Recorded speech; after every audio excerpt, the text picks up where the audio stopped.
اللہ الرحمن الرحیم۔ کیا ظلم صرف اس لیے جائز ہو جاتا ہے کہ وہ قائم ہو گیا؟ اگر ایسا ہے تو پھر دنیا میں ہر قبضہ، ہر استعمار اور ہر جارحیت اپنے لیے اخلاقی جواز پیدا کر لے گی۔ اسلام کا اخلاقی جواب بہت واضح ہے۔ ظلم اگر قائم بھی ہو جائے تب بھی وہ حق نہیں بن جاتا۔ حال ہی میں جاوید احمد غامدی صاحب کا ایک ویڈیو سامنے آیا ہے جس میں انہوں نے یہ رائے ظاہر کی ہے کہ اگر مسلمان دنیا شروع ہی میں اسرائیل کو تسلیم کر لیتی تو شاید اتنی جنگیں نہ ہوتیں اور اتنی ہزیمتیں نہ اٹھانی پڑتیں۔ یہ ایک سنجیدہ رائے ہے اور ظاہر ہے اس پر غور ہونا چاہیے، لیکن یہاں ایک اصولی سوال پیدا ہوتا ہے۔ یہ اختلاف کسی شخصیت سے نہیں بلکہ ایک اصول سے ہے، اور اصولوں کی بحث میں خاموشی کبھی کبھی خود ایک اخلاقی غلطی بن جاتی ہے۔ اصل سوال یہ نہیں ہے کہ اسرائیل کو کب تسلیم کرنا چاہیے تھا۔ اصل سوال یہ ہے، کیا طاقت اخلاقی جواز پیدا کر سکتی ہے؟ اگر اس سوال کا جواب ہاں میں دے دیا جائے تو پھر دنیا میں ہر غاصب، ہر قابض اور ہر سامراجی طاقت یہی کہے گی کہ ہم آ گئے ہیں، ہم قائم ہو گئے ہیں، لہذا ہمیں مان لو۔ پھر حق اور باطل کے درمیان جو بنیادی فرق ہے وہ ختم ہو جائے گا۔ یہ بحث نئی نہیں ہے، اسلامی سیاسی فکر میں بھی یہ سوال اٹھ چکا ہے، خاص طور پر ابو الحسن الماوردی کے ہاں۔ انہوں نے یہ موقف اختیار کیا کہ اگر کوئی حکمراں تلوار کے زور پر اقتدار میں آ جائے اور وہ بالفعل حکومت قائم کر لے تو معاشرتی انتشار سے بچنے کے لیے اسے قبول کر لینا چاہیے۔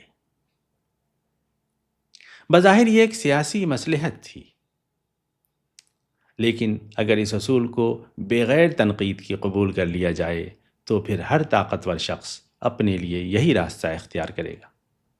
پہلے تلوار کے زور پر اقتدار حاصل کرے گا، پھر کہے گا میں قائم ہو چکا ہوں لہذا مجھے تسلیم کر لو۔ یہاں ایک اور پہلو بھی قابل غور ہے۔ ماوردی صرف ایک مفکر نہیں تھے، وہ خود بھی ریاستی نظام کے اندر اہم عہدوں پر فائز تھے۔ اس لیے یہ سوال پیدا ہوتا ہے کہ کہیں سیاسی مصلحت اخلاقی اصول پر غالب تو نہیں آ گئی تھی؟ اس کو جدید اصطلاح میں کہتے ہیں کنفلکٹ آف انٹرسٹ۔ یہاں ایک لمحے کے لیے ہمیں قرآن کی طرف رجوع کرنا چاہیے۔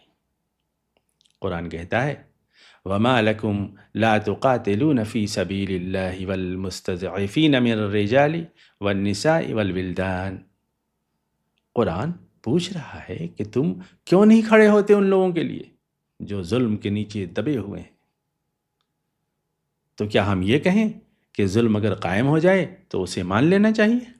نہیں، قرآن کا اخلاقی معیار اس سے بالکل مختلف ہے۔ ظلم اگر قائم بھی ہو جائے تب بھی وہ حق نہیں بن جاتا۔ اب آئیے اس اصول کو اسرائیل کے معاملے میں دیکھتے ہیں۔ اسرائیل کوئی عام تاریخی ریاست نہیں تھی، اس کی جڑیں 1917 کے بیلفور ڈکلیریشن میں ملتی ہیں، جب برطانوی حکومت نے فلسطین میں ایک یہودی قومی وطن کے قیام کی حمایت کا اعلان کیا۔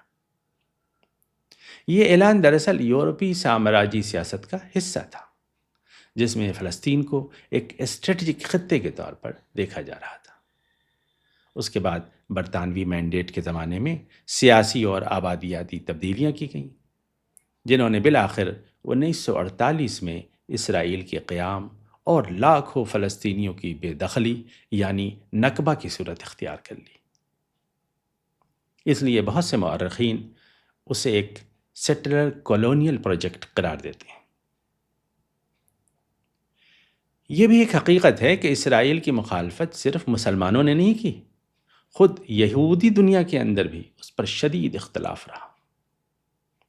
مثلاً ہینا آرنت، یشوع لیبویچ، اسرائیل شاہک، نارمن فلینکنسٹین، ایلن پاپی، ابی شلائم، ان جیسے مفکرین نے اس منصوبے کے اخلاقی اور تاریخی پہلوؤں پر گہرے سوالات اٹھائے۔ ان میں سے بعض اسرائیلی مورخین کو ہم لوگ نیو ہسٹورینز کے نام سے بھی جانتے ہیں۔